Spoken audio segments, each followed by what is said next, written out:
कुंद देव द्वारा रचित पंचास्तिका संग्रह नाम का ग्रंथ है और इसके 9 पदार्थों के विवरण स्वरूप जो मोक्ष मार्ग प्रपंच अधिकार, उसमें निर्जरा अधिकार की चर्चा गाथा 145 के माध्यम से पूज्य गुरुदेव श्री का स्पष्टीकरण चलता है। इसमें अपना जो कल चल रही थी बात, उसके वापस पीछे आना है, क्योंकि 2 पैराग्राफ अपन छोड़ कर गए थे। हिंदी में 614 है। यहाँ 9 पदार्थ की कहाँ था निशान? हाँ, ये तो हो गया था, इसके बाद का है।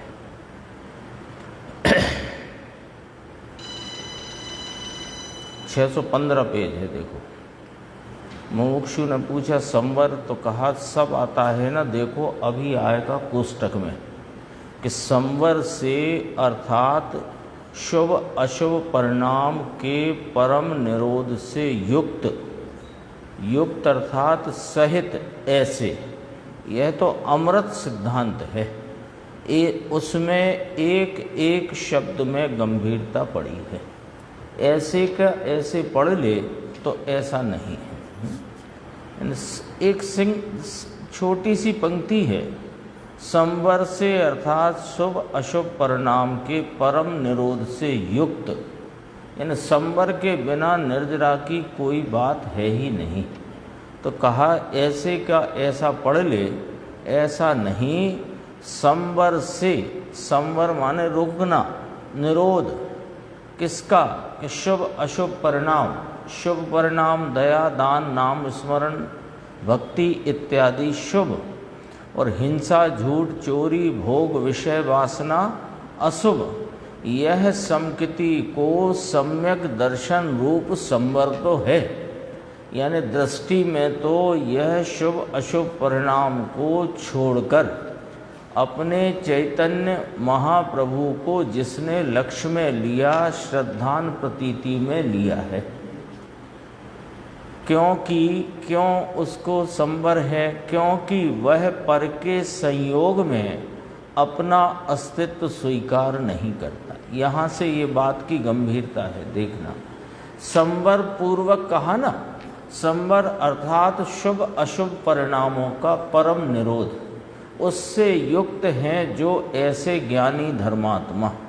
उनको इन शुभ अशुभ परिणाम से छूटकर जो अपने ज्ञाता स्वभाव की एकाग्रता रूपी शुद्ध उपयोग होता है, उसमें निर्जरा है ना। तो अब ये इस जो ज्ञानी हैं, धर्मात्मा हैं, उनका उपयोग भले बाहर में है, लेकिन संवर की परिणति तो उनके जाग गई है, जागृत है, उदित है। तो वह संवर क्यों है उनके? तो कहा कि शुभ अशुभ परिणाम उनमें से सुख बुद्धि, लाभ बुद्धि छूटकर अपने द्रव्य स्वभाव की दृष्टि हुई है। ये बात तो है ही। अब उसके संदर्भ में थोड़ी और बात इस विशिष्ट यहाँ पर अपने सामने है। क्यों है वह संवर से युक्त ज्ञानी धर्मात्मा, जिनको की निर्जरा है, वे संवर से युक्त है? ऐसा क्या मतलब है उसका? कि वह पर के संयोग में अपना अस्तित्व स्वीकार नहीं करता। देह का संयोग है, द्रव्य कर्मों का संयोग है, लेकिन उस संयोग में अपना अस्तित्व स्वीकार नहीं करते।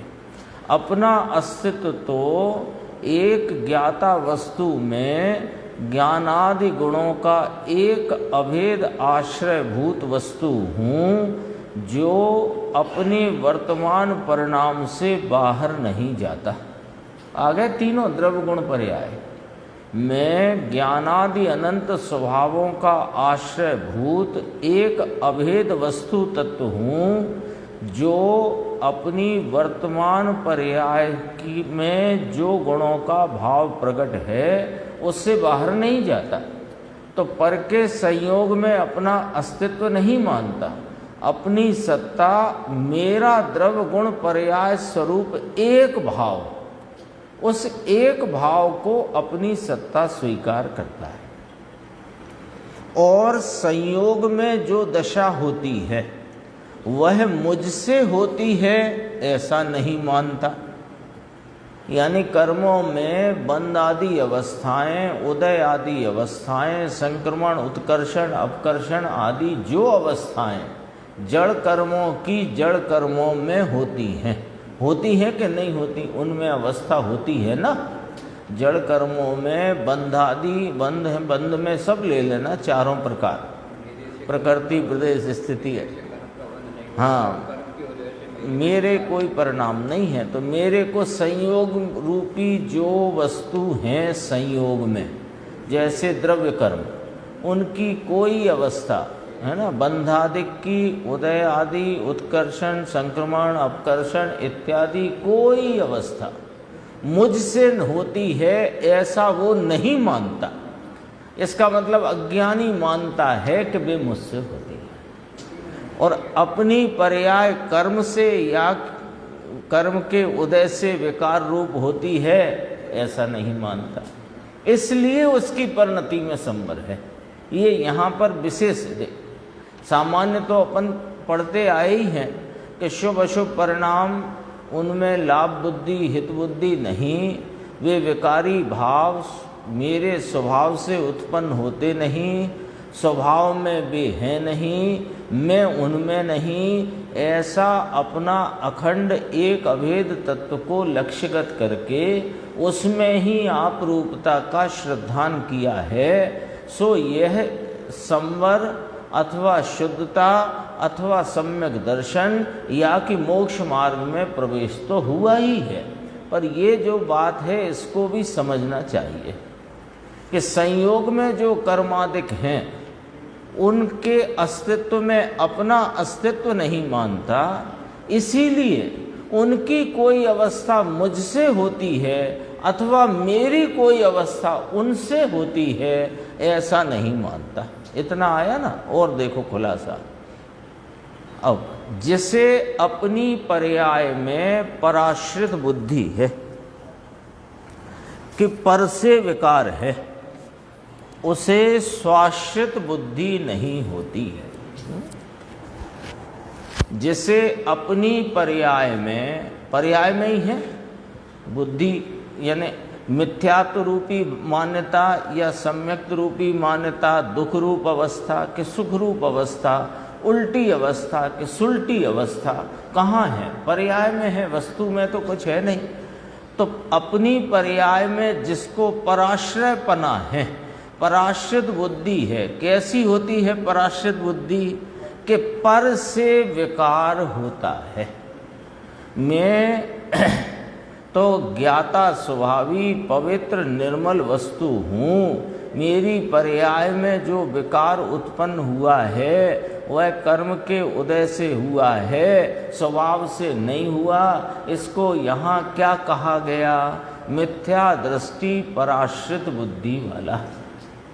बोलो, अरे अपने को तो शुद्ध कह रहा है ना, मैं शुद्ध हूँ, पवित्र हूँ, परिपूर्ण हूँ, मैं तो स्वभाव से ज्ञाता दृष्टा हूँ, एक ज्ञायक तत्व हूँ, और ये जो पर्याय में होता विकार है ये कर्म से हुआ है। तो बोलो अब इसे क्या कहना? सम्यक दृष्टि कहना कि मिथ्या दृष्टि कहना?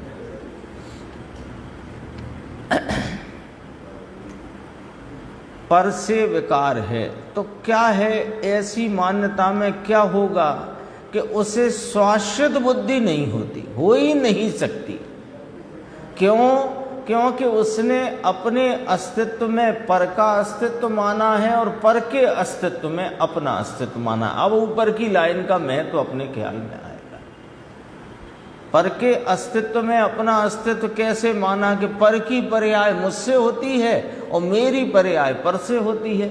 ऐसा जो पराश्रितपना पड़ा है, ये मिथ्यात्व रूपी महा अंधकार का भाव है, जिसके कारण यह चार गति में परिभ्रमण कर रहा है और करेगा। ये भाव रहेगा तब तक। स्वाश्रित बुद्धि उसको नहीं हो सकती। समझ में आया? और स्पष्टीकरण देखो, बहुत से ऐसा मानते हैं कि हमारे पुण्य और पाप के भाव हम क्या करें, कर्म के आश्रय से होते हैं। कर्म ऐसा उदय में आता है तो करना पड़ते हैं, ये तो औदैहिक भाव है ना। शास्त्र में नाम भी उनका औदैहिक भाव लिखा, औदैहिक भाव लिखा कि नहीं लिखा नाम शास्त्र में? अरे औदैहिक भाव तो इसलिए लिखा है, तो जीव के भाव, पर उनमें कर्म का उदय निमित्त है। तो वो भावों को जो पवित्र निर्मल अथवा पूर्ण अपूर्ण भाव दूसरे हैं, निर्मल अपूर्ण या कि निर्मल पूर्ण, उनसे भिन्न मलिन भावों की पहचान कराने उन्हें औदैहिक नाम दिया। उदय से थोड़ी होते हैं वो अपने को भूलता है, अपने को छोड़ता है, अपने स्वरूप से च्युत होता है तो वे उत्पन्न होते हैं उनमें, और तेरी परिणति में विकार होता है। ऐसा ऐसा विवेचना करना शुरू कर दिया। क्या करें, पुण्य पाप के भाव है, हम क्या करें? कर्म का उदय ऐसा आया तो करना पड़ते हैं, मूढ़ है लो, उसके लिए यहां नामकरण कर दिया, मूढ़ है।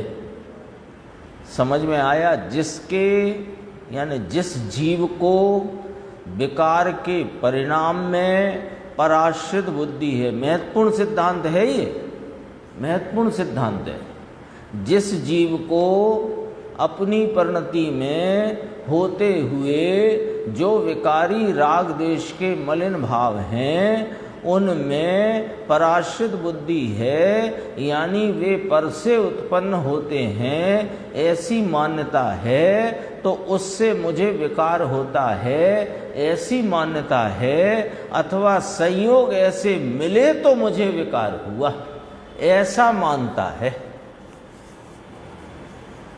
सब आ गए इसमें, सारा अजीव तत्व यहां पर खड़ा कर दिया।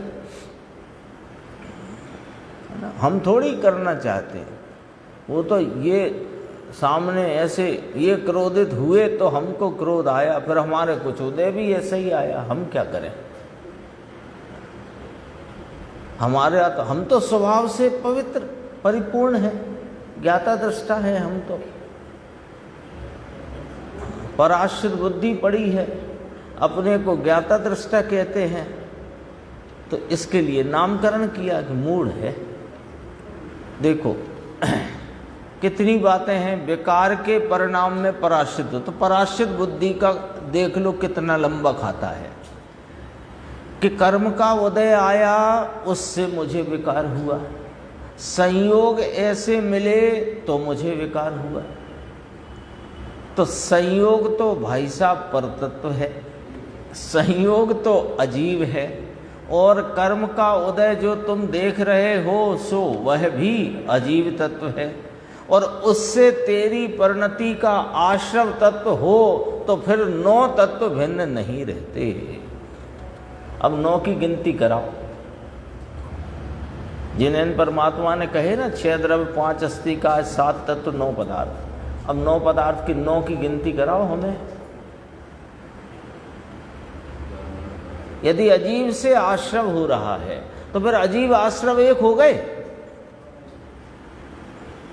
और पुण्य पाप आश्रव के ही भेद हैं तो वे भी हो गए। तो अजीब से ही पुण्य, अजीब से ही पाप, अजीब से ही आश्रव, और आश्रव से बंद हो गया, हिसाब किताब बराबर। पर 9 कहाँ रहे? 9 कब रहे कि मैं जीव तत्व, वो चर्चा कल पड़ी थी, आज फिर आने वाली है, वहीं से पढ़ते हैं लोग, आगे आने ही वाली है।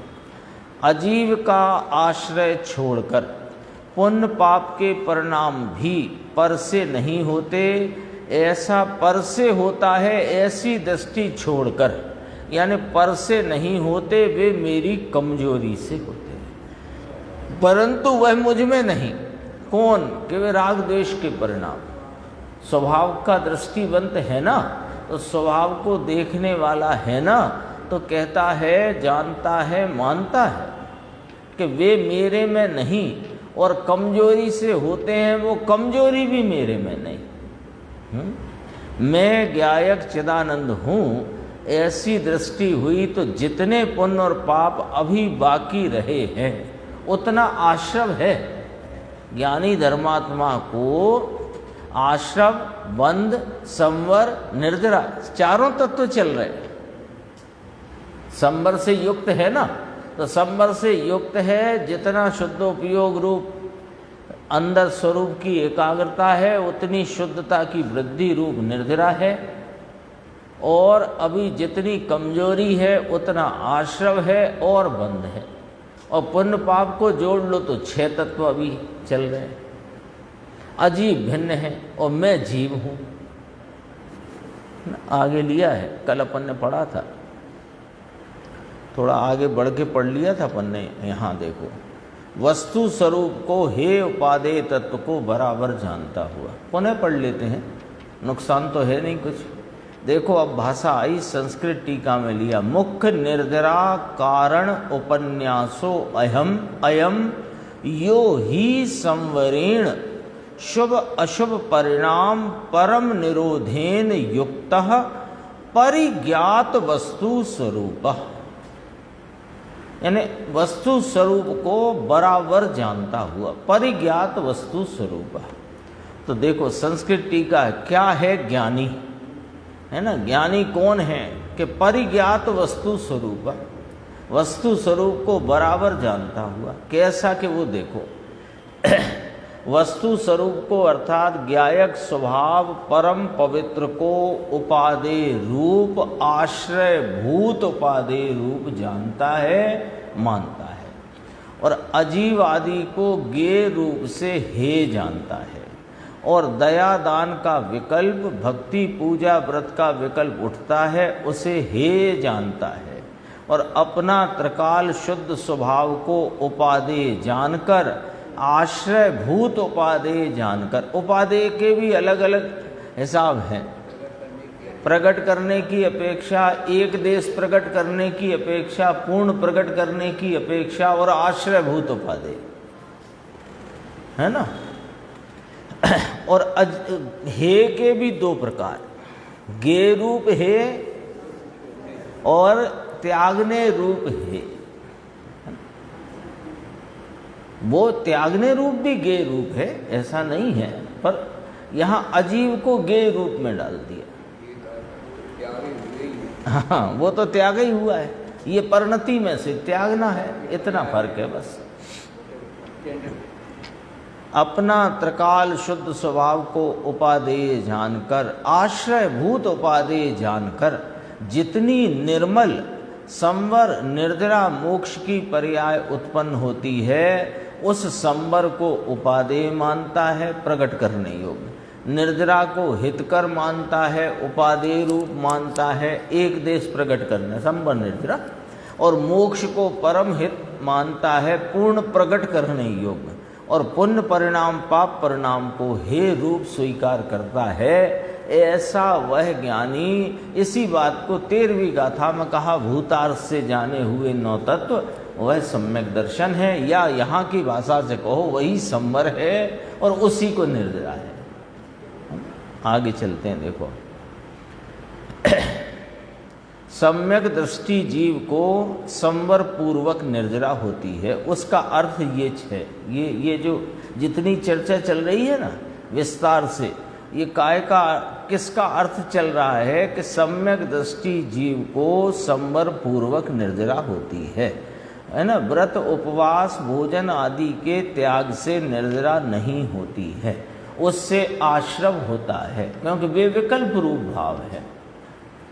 बाकी सम्यक संवर अर्थात सम्यक दर्शन हो नहीं, और लाख करोड़ अपवास करे, मर जाए शरीर सूख कर, किंचित भी निर्जरा नहीं होती। तो कोई पूछ सकता है, व्यवहार से तो निर्जरा होती है कि नहीं होती? होती है स्वरूप के आलम्बन आश्रय से, स्वभाव के आश्रय से।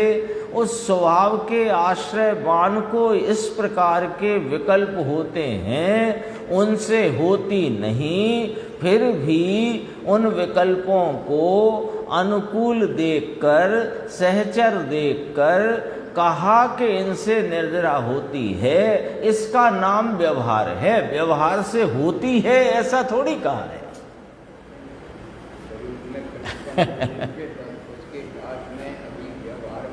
ऐसा विकल्प है, ऐसा विकल्प है तो उस विकल्प को स्वरूप के आश्रय के लिए अनुकूल का उपचार किया। अनुकूल है नहीं, समझना ये भी वाली बात, ये वाली बात भी समझना है ना। छठे गुण स्थान के मुनिराज के विकल्प, महाव्रत आदि के 28 मूल गुण के 13 प्रकार का चारित्र, वो विकल्प अनुकूल है नहीं, तो भी अनुकूलता का आरोप किया।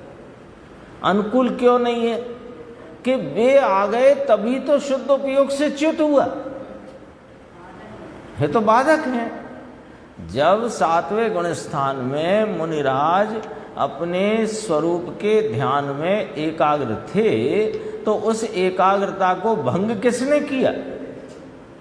कि ये महाव्रत आदि के परिणाम आ पड़े तो वो च्युत हो गया। तो मूलता तो बाधक है, लेकिन वो इन परिणामों की मर्यादा को तोड़ते नहीं और इससे अधिकता वाले कोई राग के परिणाम होते नहीं। इसलिए उनको पुनः पुनः शुद्ध उपयोग अपनी शुद्ध परिणति के बल से स्वतः उत्पन्न होता है। तो इनको 6वें गुण स्थान के विकल्प को उपचार से, व्यवहार से है नहीं, फिर भी अनुकूल कहने में आया है। ऐसा है पूरा सिस्टम।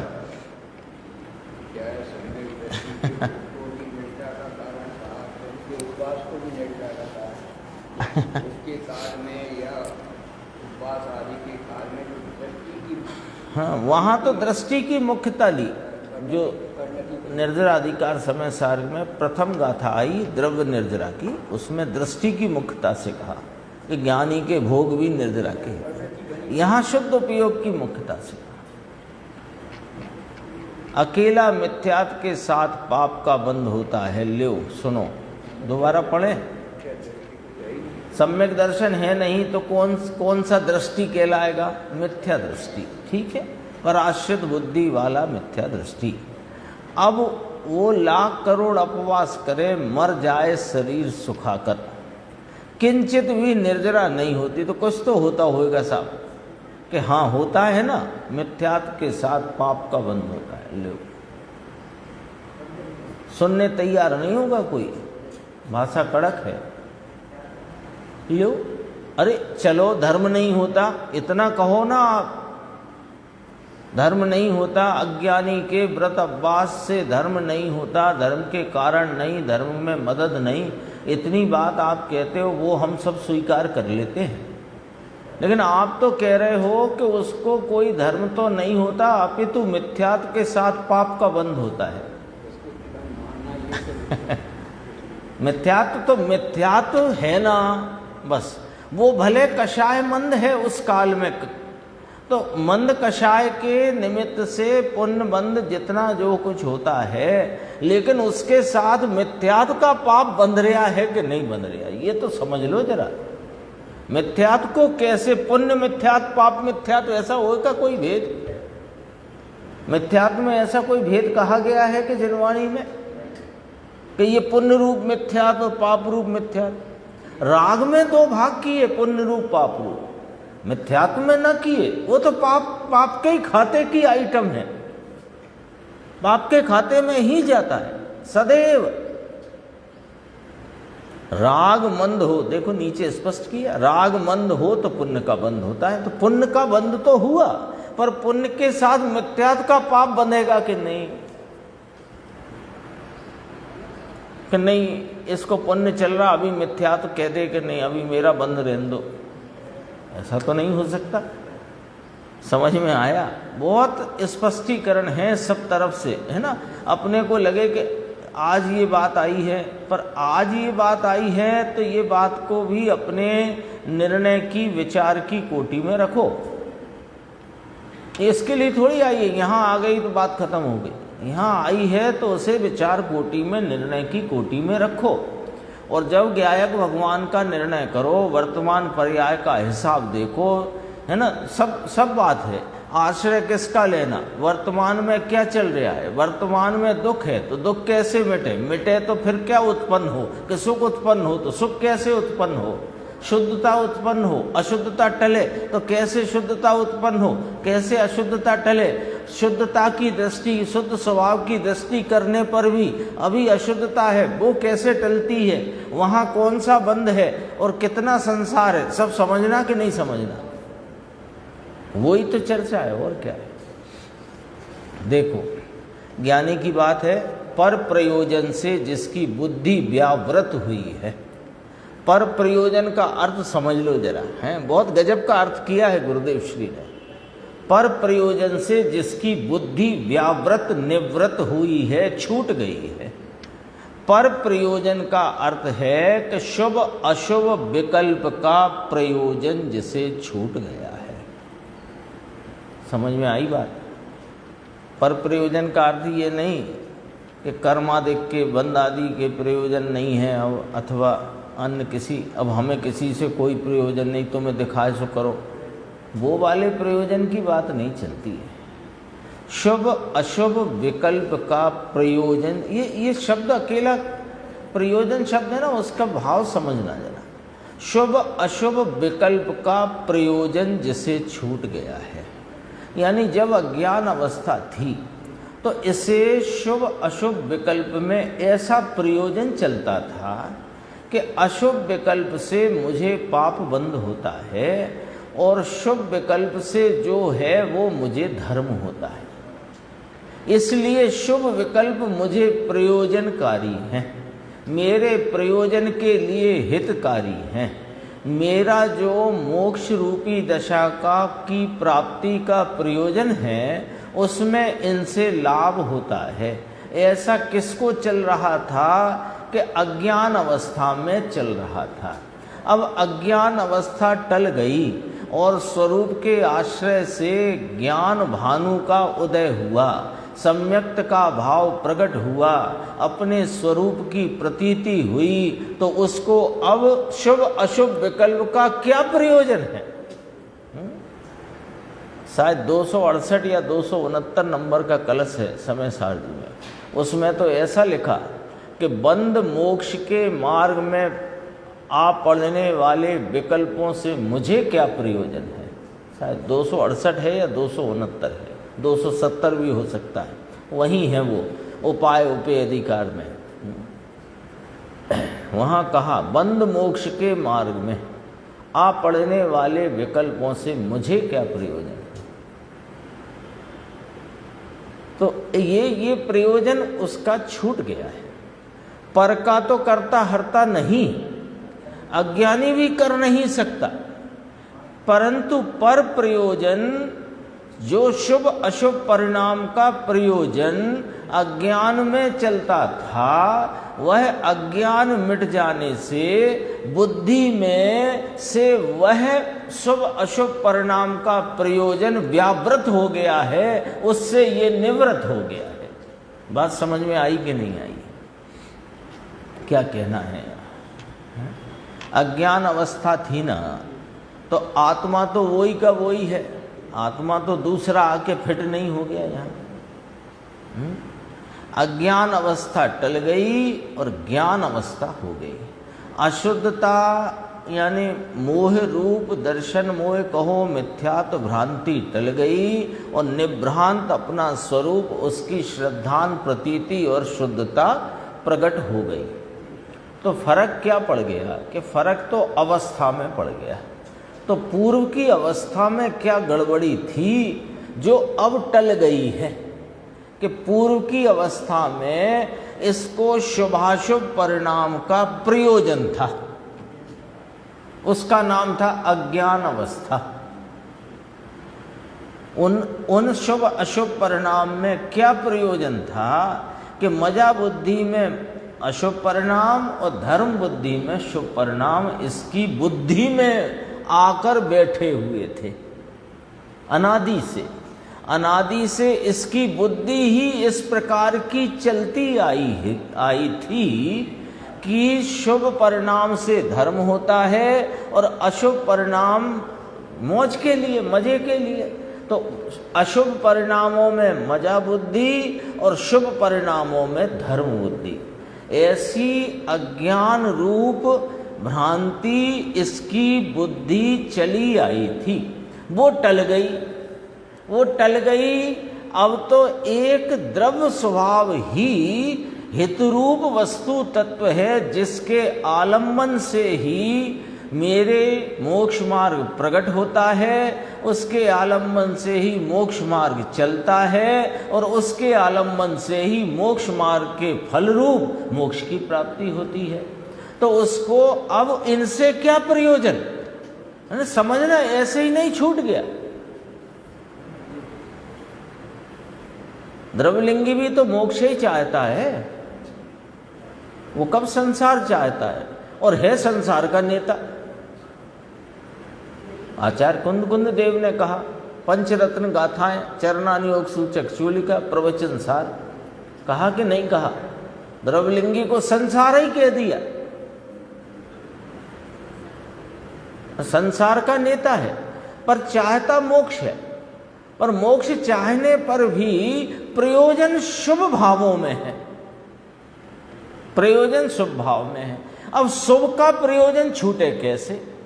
कि प्रयोजन भूत, आश्रय भूत, आलम्बन भूत एक मेरा ज्ञायक स्वभाव ही है, जिसके आश्रय, आलम्बन और एकाग्रता से ही मोक्ष मार्ग का प्रारंभ, मोक्ष मार्ग में प्रयाण और मोक्ष मार्ग के फल रूप मोक्ष की प्राप्ति होती है। जब यह श्रद्धान और अपने स्वरूप का आलम्बन हो गया, तो अब किससे प्रयोजन? समझ में आई कि नहीं आई बात? भूख लगी है, भोजन से प्रयोजन है, तो भोजन का प्रयोजन है, तो भोजन के प्रयोजन में इसे पता नहीं है कि घर में भोजन बढ़िया स्वादिष्ट तैयार रखा है, तो ये इधर उधर देख रहा है कि कहीं से भोजन की व्यवस्था हो तो मेरा पेट भर जाए। लेकिन जब इसे ये ज्ञात हुआ कि भोजन तो घर में तैयार है और स्वादिष्ट भोजन तैयार है, अब वो घर की तरफ जब चल पड़ा, अब उसे क्या प्रयोजन है? फिर कोई आवाज लगा करके भी कहे, अरे अरे रुको तो सही, जरा ये थोड़ा जलपान करो, अरे बाद में मिलते हैं भाई। आया ना, दृष्टांत है, बस इतना, दृष्टांत को उतना ही समझना जितना समझाना है। अब जब ये बुद्धि ही टल गई कि शुभ भावों में से सुख मिलेगा, अथवा धर्म होगा, अथवा मेरे मोक्ष का प्रयोजन सिद्ध होगा, जब ये बुद्धि टल गई तो क्या बुद्धि जागृत हो गई कि ये जो मैं ज्ञायक भगवान त्रिकाली अनादि अनंत वस्तु तत्व हूँ, इसके आश्रय से ही मेरे मोक्ष मार्ग और मोक्ष मार्ग का प्रारंभ और मोक्ष मार्ग और मोक्ष का फल मिलने वाला है। तो अब क्यों करके शुभ भावों का प्रयोजन रहेगा? इसलिए लिखा, उससे बुद्धि व्यावृत हो गई है। अब इसको पलट दो बात को, अब बात को पलट दो। जिसकी बुद्धि शुभ अशुभ भावों से प्रयोजन परकता की व्यावृत हो गई है, उसी को यह ज्ञाता भगवान पर्याय में आके दर्शन देता है। बात को पलट के देखो, बात में फर्क पड़ गया क्या? कोई फर्क नहीं है, वही बात है। लेकिन हम अपने लिए सोचें तो, अपने लिए विचार करें तो ये वाली बात खड़ी होती है कि जो शुभ अशुभ भावों में हमें प्रयोजन परकता भासित होती है, उसमें जो कोई प्रयोजन भासित होता है वो प्रयोजन परक है नहीं, उनसे कोई प्रयोजन सदने वाला नहीं है। प्रयोजन तो इस ज्ञायक भगवान के आश्रय में ही सदेगा। जब ऐसा निर्णय करके इसका आलम्बन ले तो संबर की प्रकटता होती है। अब दूसरी तरफ जिन्हें संबर प्रकट हुआ है, उन्हें शुभ अशुभ भावों से क्या प्रयोजन है? ख्याल में आई बात? दोनों तरफ से बात को समझना है ना। नीचे फुटनोट में व्यावृत का अर्थ दिया है, निवृत्त होना, निवृत्त ना, विमुख होना। शुभ अशुभ परिणाम में भी मेरा प्रयोजन क्या है? सम्यक दृष्टि है, शुभ अशुभ भाव है, पर्याय में शुभ अशुभ भाव है, दृष्टि सम्यक है। यहां तो विशेष निर्जरा कहनी है ना। शुभ अशुभ परिणाम में मेरा प्रयोजन क्या है? शुभ भाव आया, दया, दान, भक्ति, व्रत, तप, पंच परमेष्टि के नाम स्मरण, विकल्प, उसमें प्रयोजन क्या है? प्रश्नवाचक, क्या प्रयोजन है उसमें? प्रयोजन नहीं है, फिर आता तो है भाई, आता तो कमजोरी से, प्रयोजन परकता से थोड़ी आता है, उपादेयता से थोड़ी आता है। मुझे ऐसा करना, देखो अब क्या है कि अभी तक तो इतना काल अज्ञान अवस्था में बीत गया, अब मेरे धर्म अवस्था प्रकट हो गई इस ज्ञाता भगवान के आलम्बन से, तो अब इसके आलम्बन से जो धर्म प्रकट हुआ है, तो अब मुझे इतना तो करना चाहिए, है ना। प्रतिदिन भगवान का दर्शन पूजन तो करना चाहिए, और ये तो करना चाहिए, क्योंकि अब मैं तो धर्मी हो गया ना, तो इतना तो मुझे करना चाहिए। तो फिर तो धर्मी हुआ ही नहीं। बात थोड़ी सी कठिन है, टेढ़ी मेढ़ी है, पर सीधी है। प्रयोजन परकता, ये प्रयोजन शब्द से बहुत गंभीर है भाव, यहां गुरुदेव ने खोल दिया। पर प्रयोजन से जिसकी बुद्धि व्यावृत हुई है, तो पर प्रयोजन का अर्थ क्या? पहले कर्म से दिखाई देते थे तो उनकी सेटिंग करता था, ये वाली प्रकृति सेट हो जाओ, अब तुम्हारी स्थिति थोड़ी और बढ़ा लो, अनुभाग थोड़ा कम कर लो। तो फिर पर प्रयोजन का अर्थ क्या? पहले जो शुभ परिणाम में लाभ बुद्धि, हित बुद्धि थी, वो बुद्धि छूट गई, तो परिणाम तो है ना, कि परिणाम है तो क्यों करके है? कमजोरी से है। तो करना चाहिए से नहीं है, करना चाहिए का नाम अज्ञान है, और होते हुए को जानता है और उसे अपनी कमजोरी मानता है। स्वभाव से उत्पन्न हुए नहीं, कोई पर करा सकता नहीं। पराश्रित बुद्धि की भी बात भी निकल गई, और ये बात भी है। एक एक प्रवचन गुरुदेव का ऐसा ही होता है, पूरी बात आती है।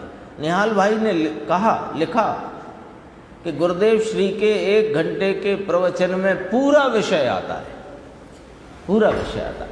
पर्याय की स्थिति का ज्ञान कराते हैं, स्वरूप का जो वास्तविक भाव है उसको बताते हैं, दृष्टि का विषय क्या है ये भी दिखाते हैं, ज्ञानी को अभी क्या चल रहा है ये भी बताते हैं, अज्ञानी का अज्ञान किस प्रकार है ये भी बताते हैं। देख लेना कोई भी एक प्रवचन पढ़ के, सुन के, सारा का सारा आता है कि नहीं आता है।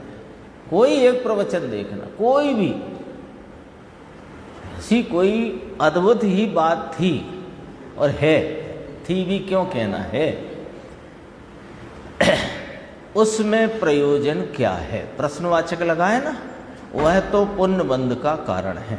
और देखो थोड़ी सी चर्चा और देखो,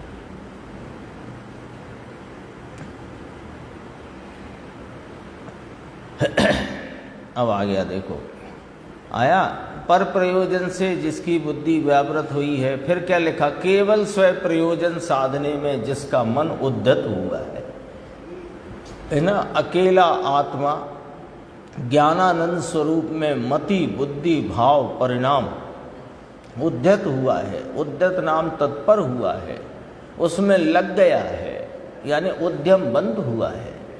पुरुषार्थ ज्ञानानंद अनंत गुण के पिंड में जिसकी बुद्धि लीन होने के लिए तत्पर हो गई है, निमित्त से दूर होकर, निमित्त मुझ में है नहीं ये दूसरी बात, परंतु निमित्त पर लक्ष्य करता था। निमित्त तो मुझ में है नहीं, वो तो अलग वस्तु है, अत्यंत भिन्न पदार्थ है, पर उस पर जितना लक्ष्य जाता था तो आसक्ति का थोड़ा शुभ अशुभ परिणाम उत्पन्न होता था। उससे बुद्धि दूर करके स्वभाव में मन को उद्यत नाम उद्यम बंत हो करके अंतर ज्ञानानंद में सम्यक दर्शन तो है ही, स्वरूप का पता ठिकाना तो है ही, विशेष अंदर स्थिरता करके ऐसा वर्तता हुआ। ऐसा नहीं कहते, यहाँ देखना जरा, ऐसा नहीं कहते कि कर्म कुछ मार्ग बताए तो ऐसा वर्तता है। दर्शन मोह शिथिल हो गया तब जाकर के सम्यक दर्शन हुआ। अब चारित्र मोह शेष रह गया है, ये थोड़ा थोड़ा ढीला पड़ता जाए तो मैं अपने स्वरूप में स्थिर होता जाऊंगा। बोलो, ऐसा मानता है सम्यक दृष्टि ज्ञानी धर्मात्मा? ऐसा माने तो ये तो ज्ञानी तो है ही नहीं, इसे तो ज्ञान स्वभाव की प्राप्ति हो सके ऐसे लक्षण नहीं दिखते इसके, क्योंकि ये तो तत्व की विपरीतता में दौड़ रहा है। बात तो देखो ऐसा नहीं कहते वे ज्ञानी धर्मात्मा कि कर्म कुछ मार्ग बताए तो ऐसा माने अंदर स्थिरता वर्तती है, ऐसा नहीं है। हमारे कर्म पड़े हैं ना भैया, कर्म बहुत ही चिकने पड़े हैं, तो थोड़े कुछ घटे तो हमारा कल्याण हो, मूड है।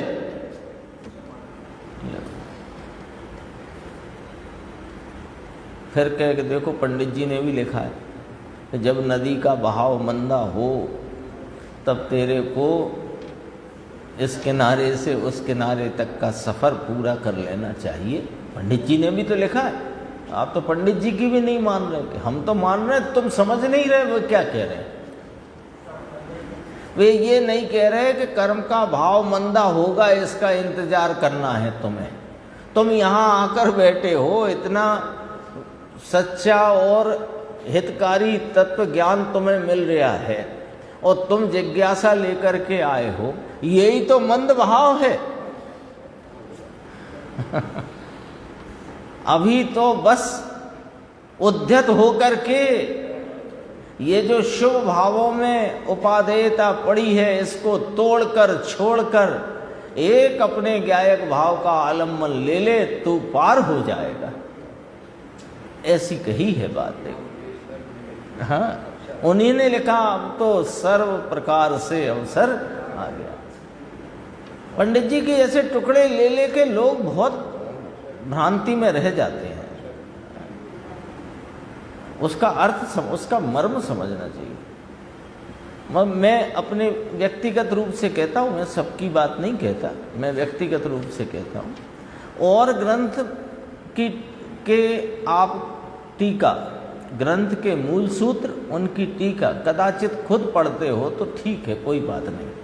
पर मोक्ष मार्ग प्रकाशक ऐसा ग्रंथ है तो उसे आपको गुरुदेव के साथ पढ़ना चाहिए।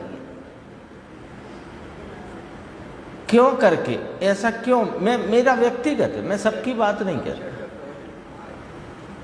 उस पर अक्षरशः नहीं है, लेकिन 2 भाग हैं, उनमें काफ़ी सारी बात आ गई है, दृष्टिकोण पूरा स्पष्ट हो गया है और जो संपादित प्रवचन है वे पूरे उपलब्ध हैं। ये भाग 1 से भाग 4 तक संपादित है, तो उसमें अपने को दृष्टिकोण तो मिल ही जाता है।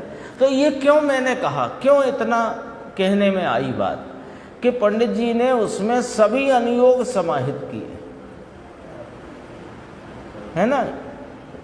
जहाँ आवश्यकता हुई तो प्रथमानुयोग की भी बात करी, मूलतः द्रव्यानुयोग की बात है, और वहाँ कर्णानुयोग के सिद्धांतों से द्रव्यानुयोग को समझाया है। तो जब कर्णानुयोग के सिद्धांतों से समझाते हैं तो निमित्त वाली शैली चलती है, और चरणानुयोग से समझाते हैं तो उपदेश वाली शैली चलती है, और द्रव्यानुयोग से समझाते हैं तो मूल बात सीधी, उसमें भी ज्ञान प्रधान और दृष्टि प्रधान दोनों चलती हैं।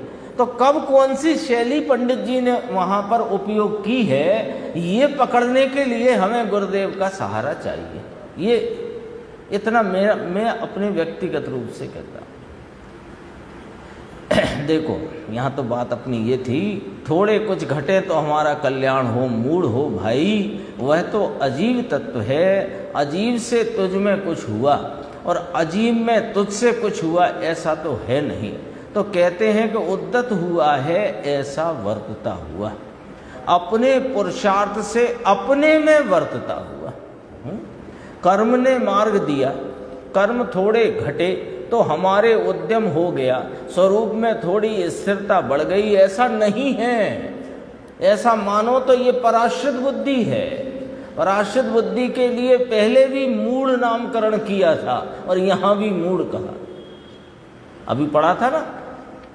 अपने कारण से उद्यम हुआ, दृष्टि तो थी, आनंद में गायक में थी, उसके पश्चात संवर भी हुआ, उसकी अंश में निर्जरा की बात करते। अंश में नाम पर्याय में, अंश नाम आंशिक निर्जरा की बात नहीं। सुनो, निर्जरा हो रही है वो शुद्धि की वृद्धि रूप है, पूर्ण शुद्धता मोक्ष का भाव है।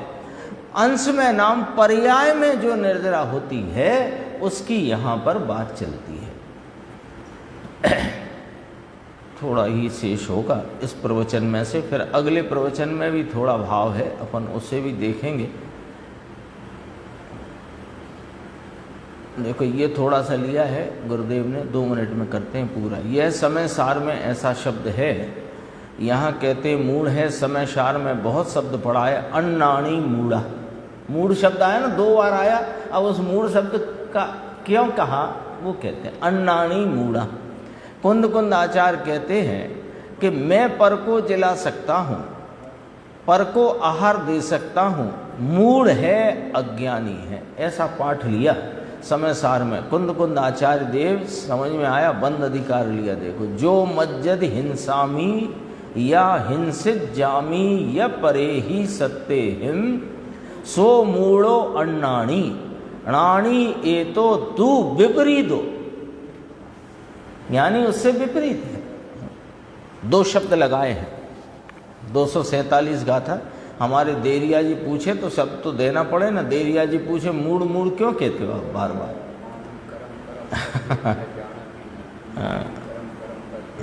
है ना, अन्नाणी, अन्नाणी नाम अज्ञानी।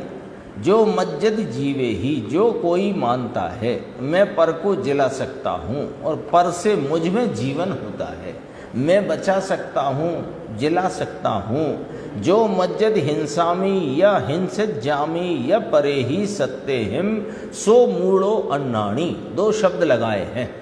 वह तो ध्रुव अन्नाणी पाठ में टीका में से आया, ध्रुव अज्ञानी है। ध्रुव अज्ञानी शब्द है ना, धुर अज्ञानी है ना, महाअज्ञानी, ऐसा अज्ञानी है, निश्चित अज्ञानी है। ध्रुव अज्ञानी है, निश्चित अज्ञानी है, मूढ़ है, उसे खबर नहीं। क्या तुझसे एक रजकण भी चलता है? बोलो, एक रजकण को तुम इधर से उधर कर सकते हो?